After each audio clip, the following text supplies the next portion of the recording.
This is my Pentax K10D. It's a 10 megapixel DSLR introduced in 2006. I bought this one as soon as it came out in late 2006. It was a significant improvement on the SD with a few more megapixels, weather sealing and in-body image stabilization. Pentax called this shake reduction or SR, and yes, they've had it since 2006. This was my main camera between 2007 and 2010, along with the Leica M8. As I did with all my DSLRs, I added a split prism focusing screen because I always prefer to focus this manually. I also added the Pentax viewfinder magnifier, which makes the viewfinder a little bit bigger and easier to focus.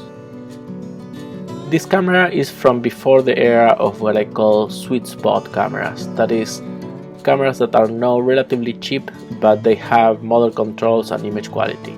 The controls in the K10D are fine, but you can tell Pentax was still trying things and hadn't settled on what is now pretty standard in all their cameras.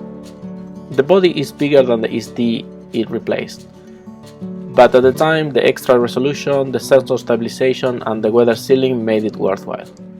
As I said, I used this camera for 4 years until I replaced it with the Pentax K5 in late 2010. If there is one thing this camera has, it is options. There are 6 pages of so-called Pentax functions, that is, settings to change the way the camera works. You can use manual aperture lenses by having it close the diaphragm to measure the light when you press a button. There's also a TAV mode, which is basically auto ISO with extra steps, but back in 2006 was a bit of a novelty. The weather sealing just works. I've taken this camera everywhere, never worrying about rain, sand or dust. It just kept working. Lightroom tells me I've shot almost 15,000 images with it. For me, that's the third ever most used camera, after the Pentax K5 with about 25,000 photos and the Leica M8 with 18,000.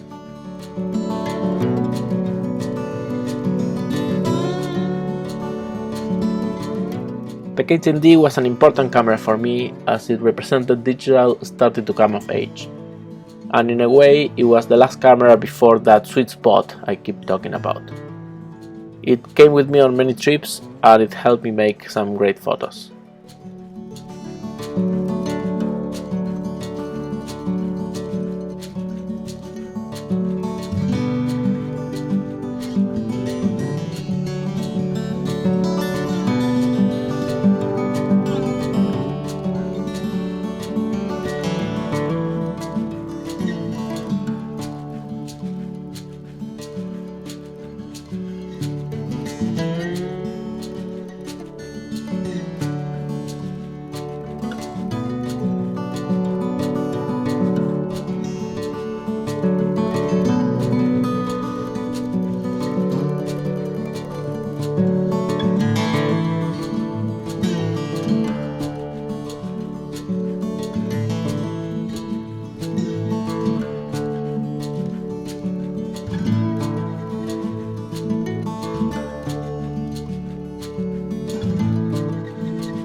Check out my other photos at juanbueller.com, and until the next video, cheers and goodbye.